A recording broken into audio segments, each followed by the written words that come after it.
regular.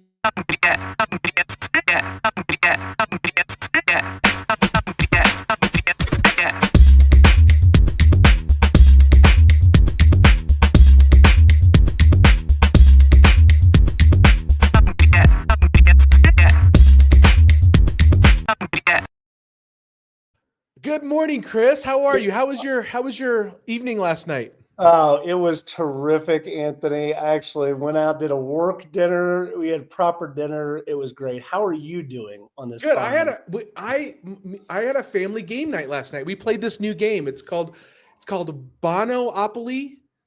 It's like regular Monopoly, but the streets have no names.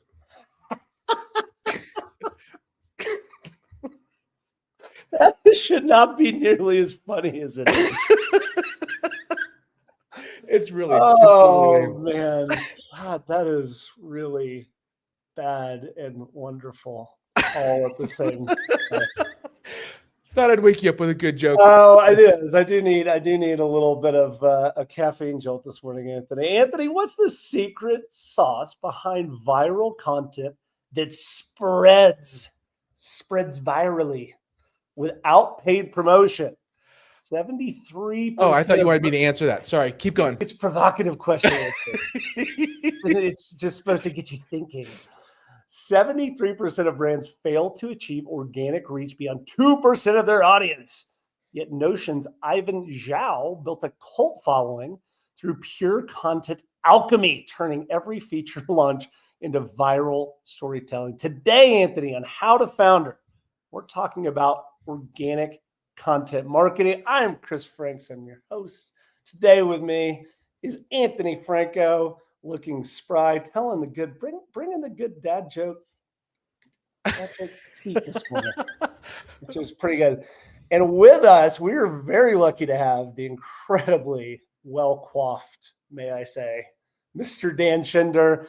Dan Shinder is a visionary founder and CEO of Drum Talk TV, building a global music brand with over 1.5 million followers and 100 million annual reach since 2013, all organically, without ad spend or SEO focus. A lifelong music enthusiast, he created Drum Talk TV and does Q&As, music-themed game shows, all through social media on steroid courses.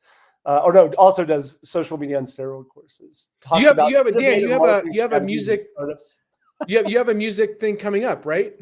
I have a music thing coming up? No, Dan does. Dan has a game show coming. Yeah. Tonight, actually, as we're live on the 22nd, it's a music-themed game show, and we do 2 a month. One is trivia. The second one we do a month, which would be tonight, is not trivia. There's no real right answer. It's literally a guessing game. We have a theme this month because it's Independence Day month. It's All American Music Artists, the Majority Rules edition. And Majority Rules is literally a guessing game. People have to guess what everyone else in the game is going to guess. And the quicker you're in the majority, the more points you get. We do 3 rounds. The winner of each round spins a virtual prize wheel. We give away prizes. Then the 3 winners face off for a bigger prize wheel. People can even win a guest hosting spot to be a VJ on Drum Talk TV. It's a lot of fun. You should come, and it's free. That sounds amazing. And also, Anthony's musical taste ended in 1985. So I don't know if I had to look up who Bono was for the joke. I thought you were going to say, pull my finger after that. Dan, it is great to have you. Drum Talk TV seems like it's a phenomenon. Let's just ask the question, what is the myth here? Like, what do we as founders tell ourselves about content and content marketing? And what is the signal for the noise as far as us trying to create decent, good content? Great questions. I'll start with the first one because it really speaks to the biggest problem in marketing. And the biggest problem in marketing is the herd mentality. I was going to say marketers. I'll get there. That's not what you're trying to say. Okay. Everyone's doing what everyone else is doing because that's what everyone else is doing. And that's not a strategy. People aren't thinking. People aren't using strategies. If everyone says you got to use a lot of hashtags, you got to use a lot of hashtags.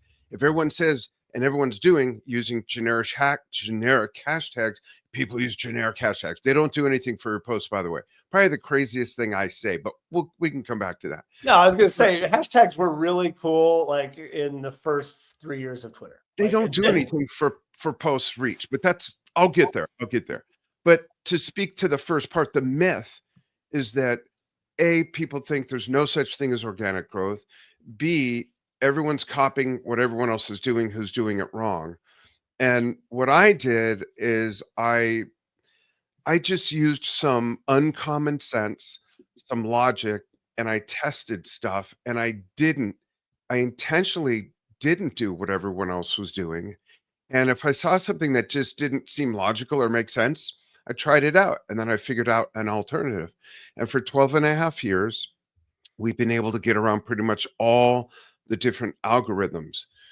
The number one thing to really, really understand about marketing really well, one of them is that marketing is not advertising. And a lot of people think they are the same thing. Marketing is the underlying foundation that gives people good marketing, gives people a reason to respond to the advertising. And people have to understand, if all they're going to do is advertise what's for sale, buy my thing, here's my discount, here's my offer, what's for sale. It'd be like listening to a radio with 25 minutes of commercials, and then a song comes on, and then 25 minutes of commercials, and then there's another. Like, who would listen to that radio station? So we should only be posting about 20% of our content should be our offer, what's for sale, what do we do? The other 80%, and it can wiggle a bit, but the other 80% should be what I call community building content. And Anthony, I mean, already Dan has just been completely heretical. We're not using hashtags. How did I not get the memo on hashtags, Anthony? I mean, I thought it was all about those hashtags these days. A lot of people really do. And then you got to do things that are not common. Like you're blowing and things my mind. that are not advertising what you do. Yeah, and then marketing is not advertising. What is going on here? I know, it's crazy. It's crazy. Tell me cats live with dogs. The sky is not actually blue. I mean, this is blowing my mind. All right, so let's get to. So you mentioned something pretty important there at the end, which is the give versus get concept. And I do think that this is one that we should probably dig into, because I think that the most, and Anthony, I want to get your perspective here, which is, you've seen those people, Anthony, that everything that they do on social media is all about, hey, buy my stuff, without actually providing any value. Like why, Anthony, do we as founders tend to show up and start asking for things and don't really provide value? What do you think? Well, I think we do it because we perceive, so we follow people, right? And we follow people online, and the people that we perceive as being successful in this area, that's what they do. They are, I think of I won't name names just out of respect, but I'm sitting people right here, Anthony. You don't have to I think of the people that are considered thought leaders in selling and grind, and they're buy my stuff. And so you kind of get this sense that if they're doing it and they appear successful, hell, they're standing next to a Lamborghini, maybe what they're doing is working. And I think what you didn't see is them getting kicked out of the Lamborghini store 15 times. So Dan, here's my question. So if we and I think Anthony's right. What we see is people taking, and we see these sometimes cult of personalities, and let's just call this spade a spade here. It feels douchey, right? It feels like there's just people out there selling and talking about how they've figured it all out, and if you just pay them a bunch of money, all that sort of stuff. But you don't see those people 3 months later, do you? It's there always seem to be these. I know who you mean. Those types of people. Yeah. We're not talking about the more legacy thought leaders that have been around, even 10, but like 20, 30, 40 years, like the modern day sort of Brian Tracy type people, the modern day Zig Ziglars, the modern day Warren Buffett's. We're not talking about them. We're talking about, you painted a great picture. There's the Lamborghini guy, there's the jet guy, I don't give a F word about what your transpo is, because it doesn't tell me anything about you. Right. Turns out anybody can rent a private plane, by the way. I don't know if this is the breaking news of today. You can, yeah. Like, that's true. I go rent a private plane and fly to Colorado Springs. Like, it's going to be a 5-minute flight. It's going to be terrific. But you can see, I can take pictures and getting on. Yeah. But also, what you mentioned as far as the way people treat marketing on social media, they do the same thing. Many do the same thing with their email marketing. With their email marketing, they're not giving any value. The number one thing is that our stuff, whatever it is that we offer, products, services, our stuff doesn't matter unless what I tell people is love what you do and get others to fall in love with being part of it. It goes for a shoe store. It goes for physical fitness, dietitians, mental health, music. It goes for anything. And you can't build a following that loves what you do if all you're going to do is advertise to them. But people are often either living in such desperation. I need more. It doesn't mean they're necessarily broke, but they might just be addicted to the ka-ching, and they're not offering anything. They're not, like you said, they're not offering something that's going to be of value. And if you do that, you will build a following. And if you offer content, the community building content that I mentioned, that is of the common interest between you and your target market, and they're not all the same. Even if they all want this thing, that doesn't make them all the same. An example I like to use is if I had a boot brand, Dan's Boot, get the boot. If all my hiking videos were wearing the boot were seniors like me, 18 to 24-year-olds would say, oh, those boots are for old people. I'm going on a real hike. And if all my videos showed 18 to 24-year-olds wearing the boot, people my age would say, oh, I need boots for my high mileage, wrinkly ass feet. Those boots are for kids, but it's the same boot. People have to see themselves in your marketing. You have to resonate with them. There's no such thing as one size fits all marketing or advertising. And you have to build trust and brand love and a following so that when you do drop an advertisement in front of them for something, you have not only a captivated audience, but someone that is following you because they're interested in what you offer and they trust you. Maybe they like your Monopoly jokes.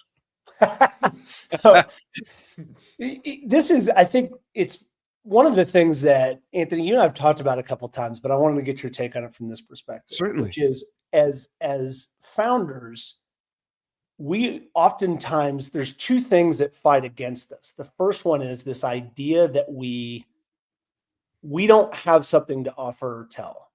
Like, we have this kind of imposter syndrome when it comes to like, what do I have to do? Like, I'm just figuring this world out. And so we don't want to go do that. And then the second piece, and we've talked about this a bunch, Anthony, is that we don't want it to be about us. We want it to be about the product. We want it to be about the team, or we want it to be about this other things. And yet it feels like as we talk about marketing in 2025 and beyond, there is a sense that we as founders need to participate in telling that story. I mean, Anthony, you've done this lots of times. Tell me your take on this perspective. I think so. A couple of things popped in my head as you were saying that, Chris, and they have nothing to do with what you were saying because I was as per usual. No. So first of all, the common rule of thumb is offer value first, and then ask for somebody to open up their wallet later. But I know a lot of founders that have nothing to offer of value from a content perspective. Well, so, I think they get stuck, don't. right? They think they know, and they don't know how to present it, right? And then on the flip side, Chris, for us, right, for this silly little podcast that we're doing, we're not 80% of community building and offering value and 20% of having a content offer. We don't have anything for sale. we're not monetizing anything. So I think those two things are related. Like, wait, Anthony, we're not actually making money from doing this. No, What you am are I doing spending here, money on man? this, Chris. We're spending money on Dan, are you hiring? Is it? We're hiring, actually. I think there's only one bald dude available. So put a fine point on it, Chris. I think I think we get stuck in the fact that it's like hard to position. It's hard to understand what other founders are going to find valuable, and and Dan, it sounds like you did this where you just you start somewhere and test and modify and tweak and ask, and it's like building content is a lot like building a product. It kind of is. Sure. The real question I have for you though is I often get stuck in building the stuff that is tangential to the product that I think that like building content will help me sell the product instead of just trying to help sell the product directly. You know what I mean? Like Yeah. I'll build this great content and then people will see the content and then want to buy the product. And I struggle with connecting the dots between the content that we build and the stuff that I'm selling. Does that make sense? It does. And I have a easy formula for everyone to understand. It's so easy. Awesome. A drummer can do it. Okay. Okay. But before I mention that, I want to touch on something you mentioned, both of you, that, a lot of founders might not know what value they have. Everyone has a story. Now, let's first acknowledge that there's all different personality types. There's all different levels of having humility or not. And I do respect that, but people have to, you have to not be shy. You got to be able to put yourself out there, and everyone has a why, and the why can be part of the story. And I think it's fair to say everyone loves a good story, and no one's story is the same. Even if our whys are the same, the way we got there, the way we got to where we are, even if the three of us were at the same level in our businesses right now, we each have a different story. So it's important for founders to not shortchange themselves or think they don't have something to offer. Everybody does, even if they just started a business. Or someone like me, who we have had Drum Talk TV for, I founded it the first week of January in 2013. So we're a little older than 12 and a half years, but we were a DBA under a different LLC I had until April of 2020, and at which time we became a C Corp. We became a C Corp. Now we have shareholders. I can get investor. It's a whole different framework, and it, quite frankly, drives me nuts. But we haven't let it affect the product, or it hasn't changed that one way or the other. But my point is that that's my story. It's part of my story. And if someone else had a 12-year-old business that was doing well or not, they have a story. And we can all learn from each other's stories. Just real briefly, that's one of the ethos of why I created Drum Talk TV the way I did. We're not the first to market by any chance. In fact, when I started it, we were the newest brand in our space by 10 years. But one of the things we did different was everyone else interviews the big rock stars, pop stars, jazz stars, and educators, and a couple new people that year. We do that too, and that's okay. And everyone has their own style, but we literally cover music from all over the world. And my ethos has always been, one doesn't just learn sitting at a practice pad or a drum kit. Everyone can learn from each other's perspectives based on their unique experiences. And that's what we're talking about here. We're founders and marketers and even executive assistants, even, the head of engineering or whatever. They have different perspectives based on it. It might not even be from that job. I've brought every freaking job I've ever had in my life to what I do now. So it's important for people, I think, to think in those transcending terms of what makes you up. What is your makeup? What gets you out of bed? Why is your why what it is? Those are things that can help other people, even if they're open enough. I certainly am. Even if they're way above them in success or whatever it is, we should be open to learning from everybody. I think that's really important. The other thing, I am yeah, really go ahead. curious, Dan, really quick. How do you connect that content building stuff into the offer? Like, how do you Yeah. make that bridge without the douchey factor on Sure. it? Perfect. And I'm going to give an example. So in my course, I do coaching consulting. I teach a course on content marketing, and it's not just for social media. It's for everywhere content marketing would go, which would also be blogging, podcasting, email marketing, all that. One of my favorite examples is the car dealership. Let's say we had a car dealership. What's your favorite dream brand car brand? What would that be? I mean, it's got to be Ferrari, right? Because Okay, so let's say, let's say we I've have only a been Ferrari kicked out dealership. of 4 or 5 of the dealerships. So Let's say you're not supposed to take food and they got mad about the barbecue smoke. So there you go. But it was chicken wings. It was yeah, fine. exactly. It was just, But let's say we had a Ferrari dealership. If all we posted was what's for sale, what's for sale, what's for sale, what's for sale, even people in our target market would get tired of that. I would post, what is the common interest? Well, it's the love for the automobile, let alone the Ferrari. I would post demolition derby videos. I would post the history of Ferrari models through the decades. I would post the story of Mr. Ferrari, nuggets, anecdotal stuff. I would post do-it-yourself things on like taking care of the leather interior, the dashboard, the wheels. I taught this to some Ford dealerships, and when I said teach people how to do oil changes, and of course the service manager stood up in the back of the room.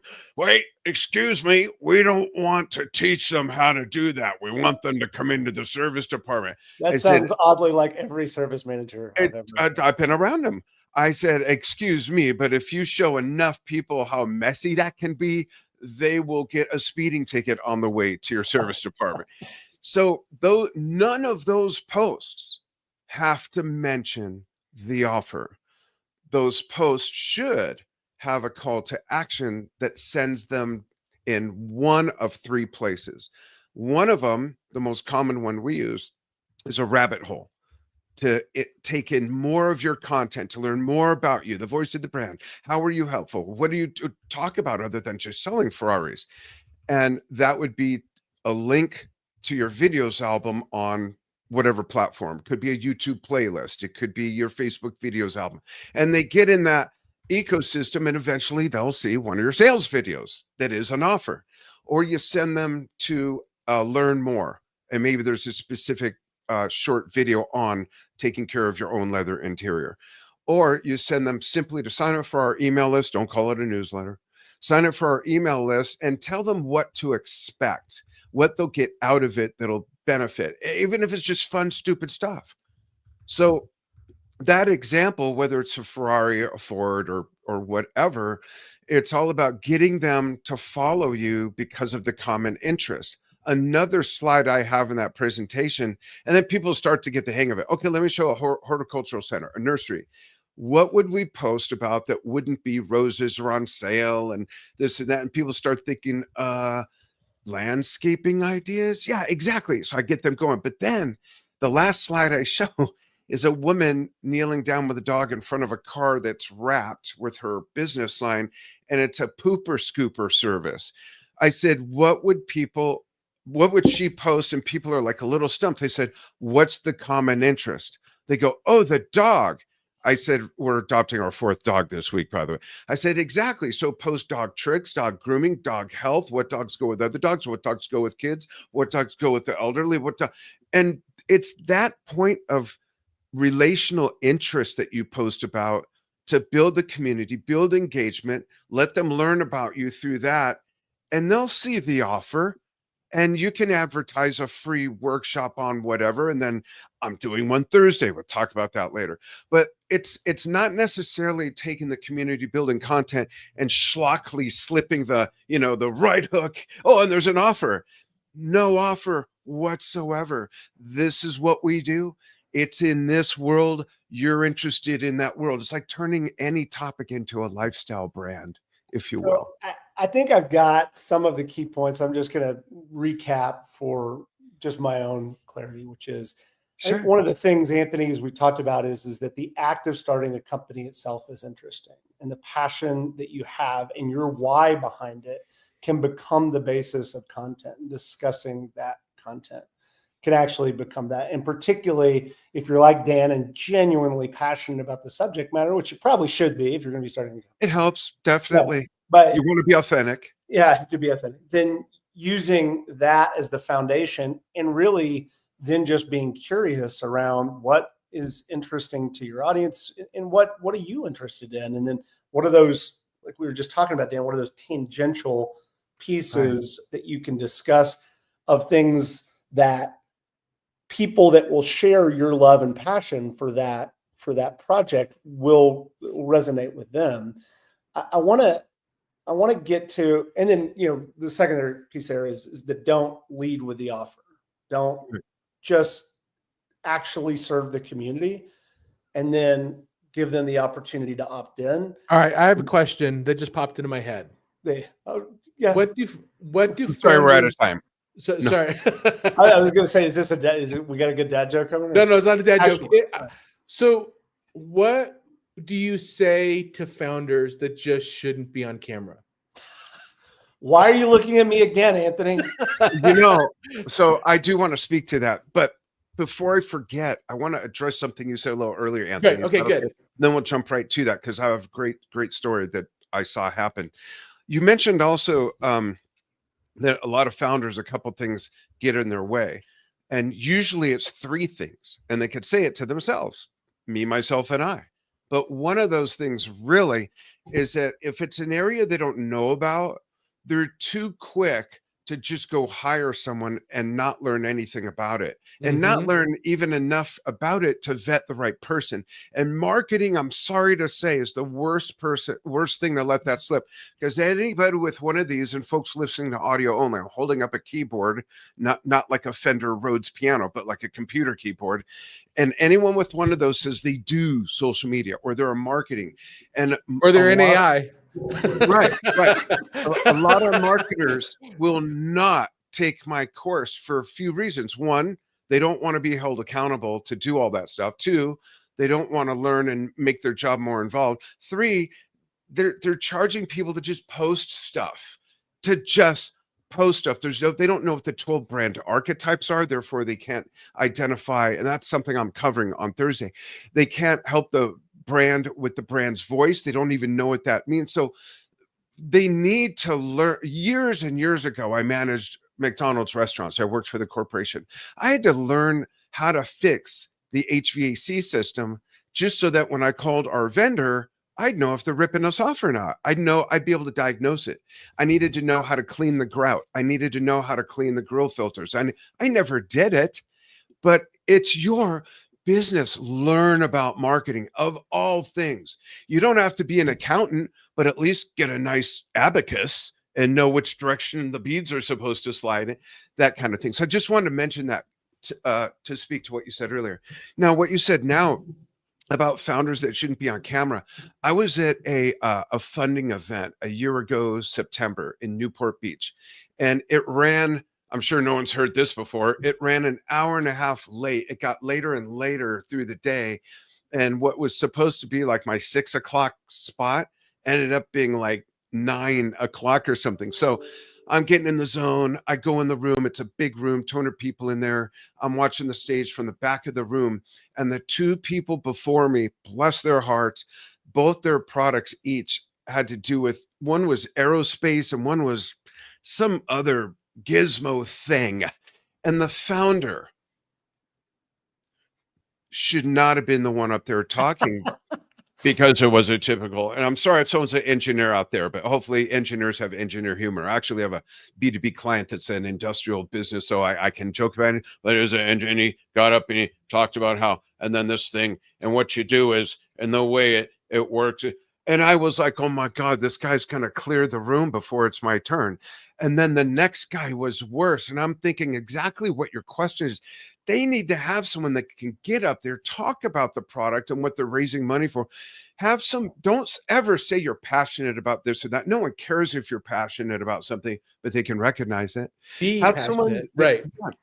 Right, exactly. And there was literally a couple toward the back of the room that got up and started walking out. And I couldn't believe I did this. I knee-jerk reacted. I said, "Please don't leave." I said, "I'm up next."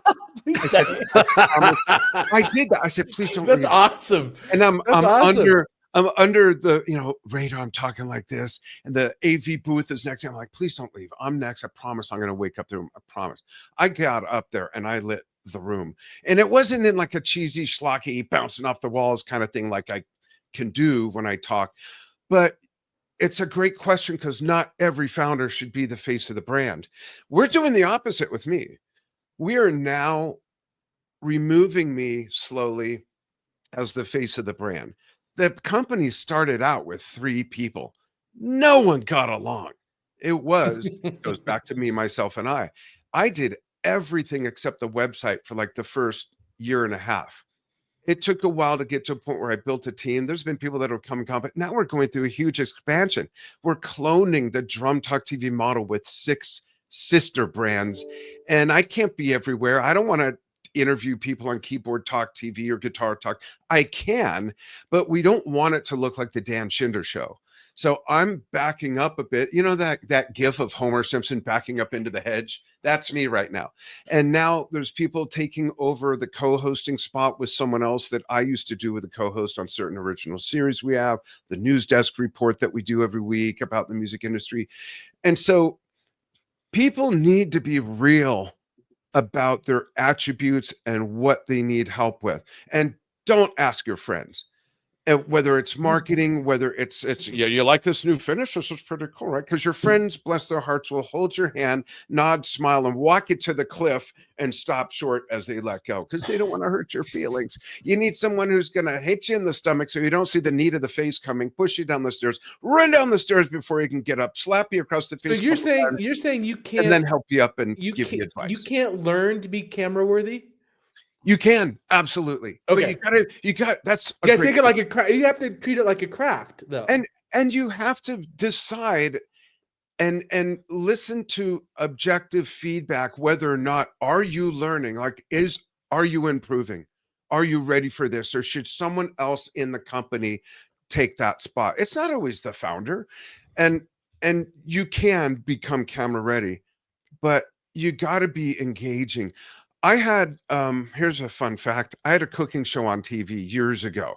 That's how I fell in love with the medium of video. And no one believes this now. I'm a very shy person. See, I can't even say it with a straight face. I'm a very shy person. But remember when your mother said, "Don't make that face and get stuck like that"? Well, we were on set right before we were going to roll tape for the very first episode. And I started freaking out. I thought, I got to like bring people into the television and they counted down 3, 2, 1 action. I just snapped into this thing and I haven't been able to switch it off. I do. I mentioned to Anthony earlier, I grow flowers to keep me off the news and chill. But you can learn to become camera ready, but you got to be real and you got to listen to other people who support you and will tell you maybe once in a while, or no, you're the lady, you should do it, or you're the guy, yeah, this is going great, you've really improved. And you got to be real with every bit of your skills. Know when to pass it on, know when to learn more. Get a coach, get a consultant, get therapy when you need it, whatever it takes. But we have to be not myopic. We have to be real with ourselves and ask the right people. What I've got out of that is that since Dan's doing a big thing tonight, we are the boring people going in front of Dan No. so that he's going to look so much better tonight. I mean, it makes total sense. So we'll all tune in tonight. The contrast. Yeah, the contrast. Yeah. Exactly. Before we're done, I don't know how much time we have, but I'd love to give out the info when it's time for the game show and this workshop. Well, yeah, we'll get there for sure. So I want to get to though really are great because they're questions that founders often don't ask themselves, right? They just think it's up to me. I'm driving this thing, and they sometimes we take on too much responsibility, and then sometimes there's items I'm sure you guys can relate. And you've seen it. If it hasn't happened to you, there's some things that are hard to let go of. And I think you have to have the balance. It's it's content is the thing that's always important and not urgent in our lives. And so we know as founders that even if, so let's assume for a second that we know all these steps, that we know that we're coming in and that we need to tell our stories, and we need to tell it with passion, and we need to discuss our why, and we need to develop content that's of service to the community. And then we need to figure out which, whether or not what's the right medium. Cause that's what I took out of this past part of the conversation, Dan and Anthony, which is people are not always meant to be on screen or do a video podcast or an audio podcast, but those people might be incredible writers and might be very thoughtful about that, or might be incredible graphic designers and do infographics, et cetera. Yeah. And so choosing that right medium for whatever it is that best express your passion. But there is this sense, Dan, that this always gets pushed to the bottom, that there's always something else on fire, and this mental space that it takes to go out and tell our stories, it just is very hard to kind of get over that hump. And so the question I want to ask, and we do have to get to the speed round, but I want to ask is like, what is the discipline that we need to start to get to? How do we get to this place? Even if we've gotten to all the things you've taught us so far, we're doing that mechanically. How do I actually start posting content on the regular? You bring up such a great point, Chris, because marketing often is something back there, and we'll get to it. I don't care what anybody offers. Your product or service does not matter without great marketing. Therefore, you have to learn what great marketing is. And like you said, different people have different modes of what they're best at. But it's also important to remember that the number one form of medium that people want to consume content in is video, and all the platforms prefer video. The algorithms love video. It still means there's a learning curve. You got to know what to do right. You got to know what has to happen in the first 10 seconds. You can't have some long wispy intro with a 1 minute. And we used to when we started out, because we just did. Isn't that what we just did? that long. I'm talking about a full minute or so. Okay. We thought I think Dan's like just a telling us television that show. we're not particularly smart. No. No. We treated it like a TV show, and our intro was really long. Now, so much has changed since then as well. But people really need to embrace what works and stop following everybody else. So how do you get going? And I'm not saying this to sell anything. I'm really not. Learn how it all works first, and put marketing first. If you love what you offer, whether it's a widget, a shoe, a car, potato chips, if you love what your service is, whatever it is, you got to pay attention to marketing. I'm going to reinforce that for you, Chris, before the speed round. And that is, we've talked about this on the episode quite a bit, that you as a founder have to be responsible for revenue generation. Marketing is an incredibly critical component of that. And paid ads, one, is often perceived as the easy way out. But two, it's actually the easy way out of your company, because you can burn so much money, you're done. Yeah.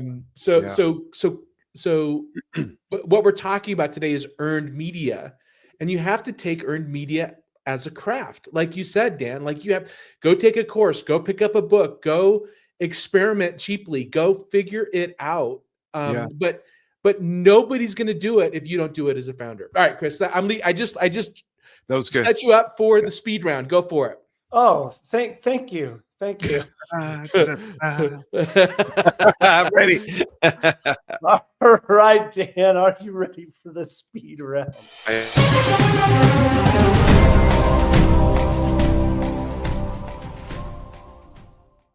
I'm now believing that speed round graphic is about 5 seconds too long. No, that was cool. Is what it is. All right, Dan, speed round. I'm going to ask a series of questions. Just give me your first thoughts. Quality content or quantity of posting?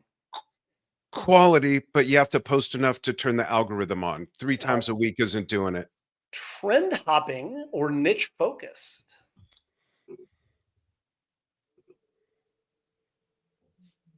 I'm narrowing down my answer. This is the speed round, Dan. This is Niche focused as All it applies to your market. Sorry. I think it's right. Platform diversity or single mastery.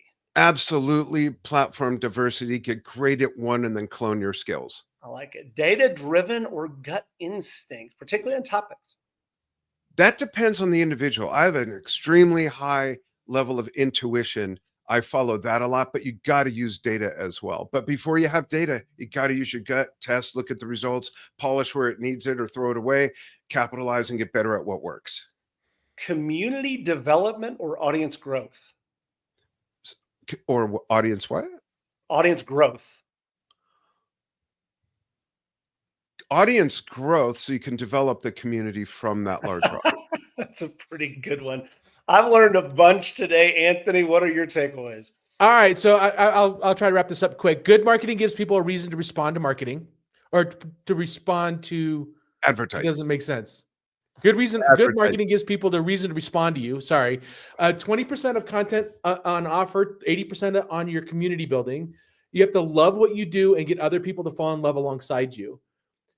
People need to see themselves in your marketing. This is all about earned marketing, actually. Find common interests and post about them. Must include call to actions. And the 3 call to actions that you talked about, Dan, is give them a rabbit hole. In other words, more content to consume. Right. Give them a chance to learn about the product, or send them to go subscribe to your email list. I thought those were all great points in the episode. Thank you. Thanks. Deep dive recommendations. A few good ones here. Contagious: Why Things Catch On by Jonah Berger. Jab, jab, jab, right hook by this guy named Gary V. Yeah. Building a Story Brand. We have talked about that book all the time. Donald Miller. And Content Inc. I haven't read that one, by Joe Palizzi. However, we don't need to read any of those books because we're just going to hang out with Dan. Dan, where can we find you? Tell us about the game show tonight. Tell us about how we can engage with your stuff. Thank you. We'll start with the game show. Why start with the game show? It's a crazy world. I don't know if you've noticed, but it's a crazy world. Come take a fun break away from the madness. They can find promo videos on the Drum Talk TV YouTube channel, Facebook page, my personal LinkedIn, my personal Facebook page, or go to drumtalktvbrilliance.com. Scroll down to the calendar, look at today. The RSVP info will be there. It doesn't cost anything. You don't need to know anything. Again, so easy a drummer can do it. It's sort of like music trivia, but sort of different. We have 3 rounds, prize wheels for the winner of each round, and then the 3 winners face off. Some really fun stuff. It's on Zoom. It's piped through Zoom, but we also stream it live on our Facebook and YouTube channels, and people can follow the breadcrumbs and get into the game. A lot of fun. If people want to learn more about content marketing, even just ask questions, I'm happy to ask questions. They can go to www.advancedsocialmarketing.com. And if you sign up for my newsletter, if you sign up for my email list, Thursday the 24th, I'm doing a free workshop. I do one once a month, usually. Free workshop. I'm covering busting a bunch of myths, such as the whole hashtag hustle. I'll explain that and how they really work. And everyone you know out there, folks, is using them incorrectly. I'm also going to go through the 12 brand archetypes so people can really learn what voice their brand is or combination of.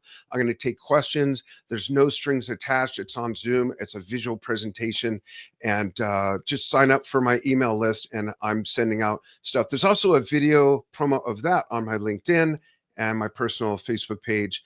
And always happy to just answer questions for people. I started that company the first year of Drum Talk TV when it was brought to my attention that we were achieving 900% more online reach and engagement than everyone else in our space. And I thought I had a responsibility to share this knowledge and help other people get better results doing what they do to help other people. So I don't do it because I have some mountain of available time. I was telling Anthony before we started, I'm married. We have 11 kids, 19 grandkids, a great grandson. We're adopting our 4th dog this week. We have 2 cats. Now my wife wants chickens. She's caring for a hurt pigeon in the yard as we speak. I do it because I truly love it. and it is important for people to learn how it really works. And So Dan, you're hashtag busy. Is it hashtag? yeah, that's Hashtag like busy. hashtag Dan very busy is going to fall over busy. It's really all about hashtags, Anthony. Get us out of here. My Yeah, hashtag actually is don't hashtag, just a hashtag. No. Well, Chris, I know Chris is going to have a conversation with me after this episode about trying to find guests with more energy. So I apologize to you, Chris. And to everybody out there, thank you so much for listening. Please be sure to visit us on howtofounder.com. That's our call to action, where you can connect with us on LinkedIn, subscribe to our YouTube channel, and podcasts on Apple and Spotify. You are the pioneer of economic prosperity. We are grateful for you for allowing us to be there along with you along the way. Thank you, everybody. Thank you, Dan. Thank you, Chris. Bye. Thanks for having me. Thanks for putting up with me, folks.